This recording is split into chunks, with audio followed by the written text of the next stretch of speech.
శ్రీ గురుభ్యో నమః. శ్రీమాత్రే నమః.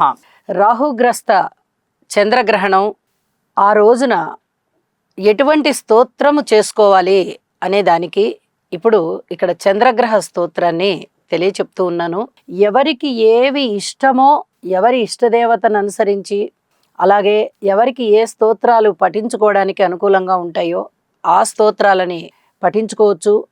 ఇలాగా మీరు ఏ దేవతని పూజించినా కూడా మంచి ఫలితాలు ఉంటాయి. అలాగే చంద్రగ్రహ స్తోత్రాలు చేసుకున్నా కూడా చాలా చాలా మంచిది. గ్రహణం అనేది ఎన్ని గంటలకు ప్రారంభమవుతోంది అంటే సెప్టెంబర్ 7వ తేదీన రాత్రి 9:56 నుంచి అర్ధరాత్రి 1:26 వరకు సంపూర్ణ చంద్రగ్రహణం ఏర్పడుతూ ఉంది. అయితే ఈ కాలమంతా కూడా జపించవలసినటువంటి చంద్రగ్రహ స్తోత్రము 10,000 సార్లు చేసుకోవడం అనేది చాలా చాలా మంచిది.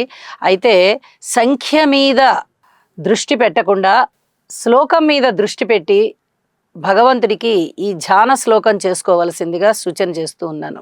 శ్లోకం: దధి శంఖ తుషారాభం క్షీరోదార్ణవ సంభవం నమామి శశినం సోమం శంభోర్మకుటభూషణం.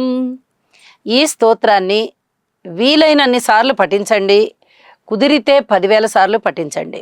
స్తోత్రం మరొకసారి: దధి శంఖ తుషారాభం క్షీరోదార్ణవ సంభవం నమామి శశినం సోమం శంభోర్మకుటభూషణం.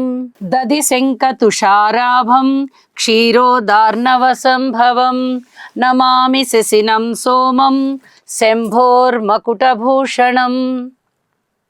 శుభం.